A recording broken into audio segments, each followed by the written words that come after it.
नेहा सिंह राठौर से इलाहाबाद हॉस्टल कांड पूछ रही थी ट्रॉलर्स। नेहा ने नहीं मानी हार, हॉस्टल कांड का पूरा किस्सा ही सुना दिया। नेहा ने हॉस्टल कांड की किस्सा गोई के चक्कर में पीएम मोदी पर दे दिया विवादित बयान। सीएम योगी को फिर निशाने पर ले लिया। एक तरफ नेहा राठौर हॉस्टल कांड पर अपनी कहानी बता रही थी, दूसरी ओर ट्रॉलर्स ने भी नहीं मानी हार। नेहा ने गोरखपुर की एक और कहानी कर दी। यूपी में काबा से चर्चाओं में आई लोक गायिका नेहा सिंह राठौर इन दिनों भाजपा पर काफी हमलावर हैं।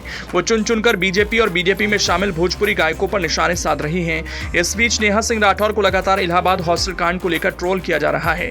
ट्रोलर सोशल मीडिया पर नेहा सिंह राठौर से इलाहाबाद हॉस्टल कांड को लेकर सवाल कर रहे हैं और इस कांड के बारे में पूछ रहे हैं। अब नेहा सिंह राठौर ने इलाहाबाद हॉस्टल कांड को लेकर अपना जवाब दे दिया, लेकिन जवाब देने के क्रम में उन्होंने पीएम मोदी के बारे में कुछ ऐसा कह दिया जो एक तरह से पूरी बीजेपी को जलाने जैसा है। लेकिन नेहा ने जब ऐसा कहा तो एक यूजर ने उनसे गोरखपुर के बारे में पूछ लिया। चलिए आपको बताते हैं इलाहाबाद हॉस्टल कांड के बारे में नेहा ने क्या कहते हुए पीएम मोदी पर निशाना साधकर अपने लिए मुसीबत पैदा कर ली। सबसे पहले नेहा सिंह राठौर ने सोशल मीडिया एक्स पर ट्वीट किया और भाजपा को निशाने पर लिया।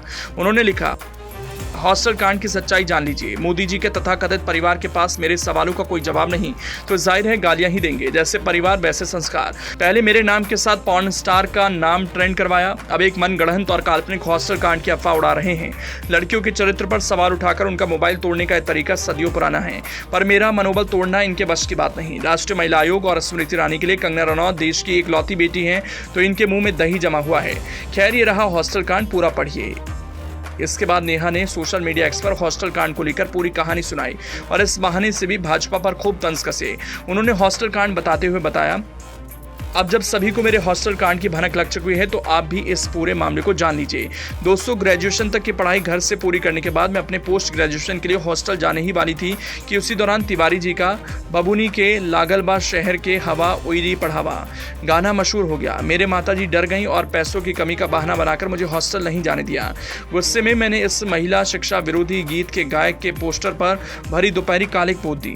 अगले साल जब मैंने दोबारा हॉस्टल जाकर पोस्ट ग्रेजुएशन करने की बात कही तो माताजी ने कहा, बचिया धीरज धरो, 15 लाख खाते में आने ही वाले हैं, जब आएंगे तब चली जाना हॉस्टल। पर रुपए नहीं आए। तब इस 15 लाख वाले झूठ के लिए जिम्मेदार दढ़ियल बाबा के पोस्टर को मैंने भरी दोपहरी चप्पलों से तब तक पीटा जब तक मेरी चप्पल टूट नहीं गई। नेहा ने आगे बताया, तीसरे साल जब मैंने आगे की पढ़ाई के लिए भाई से जिद की तो उसने बताया कि फौजी बनने जा रहा है, अब पोस्ट ग्रेजुएशन तो क्या पीएचडी भी करवा देगा। पर दोस्तों, वो फौजी बनते बनते अग्निवीर बनकर रह गया और उसने बताया कि उसकी नौकरी पीएचडी से भी छोटी है। ये सुनते ही मैं चप्पल उठाकर दीवार की ओर फिर से बढ़ ही रही थी कि तभी बाबूजी आ गए और बोले, धान रोप दे ले बानी बचिया। मोदी जी ने कहा, आमदनी दोगुनी होने वाली है, फिर चली जाना हॉस्टल। मैं फिर से रुक गई, पर गाइस उस साल धान की फसल सांड चढ़ गई। अंत में थक हार कर मैंने अपने व्यापारी मामा जी से फोन पर कहा कि वो मुझे आगे की पढ़ाई के लिए हॉस्टल भेज दें, पर उन्होंने रुआंस से होकर बताया कि 2 गुजरातियों ने उनको इलेक्टोरल बॉन्ड खरीदकर पार्टी फंड में जमा कराने को कहा है। उस दिन मैंने गाँव की चट्टी पर चिल्ला चिल्लाकर गाँव जवार को इकट्ठा कर लिया और सबके साथ मिलकर नारा लगाया कि चौकीदार ही चोर है। उसी दिन से घटना मेरे गाँव जवार में नेहा हॉस्टल कांड के नाम से मशहूर हो गई।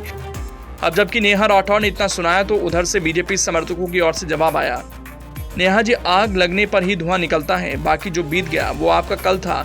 कल किसी का भी खराब हो सकता है, पर दिन भर एक पार्टी की चाट कर और मोदी जी को गाली बककर आप अपना आज और आने वाला कल भी खराब ही कर रही हैं। तो एक और ट्रोलर ने नेहा राठौर से जवाब पूछ लिया, नेहा जी, हॉस्टल कांड क्या है? छोड़िए उसका तो मुझे नहीं पता, लेकिन गोरखपुर में एक जगह है सहज नवा, जहां आप ढोलक, तबला, हारमोनियम बजाने या सीखने आती थी। वो याद हो तो थोड़ा सा उसके बारे में बता दीजिए।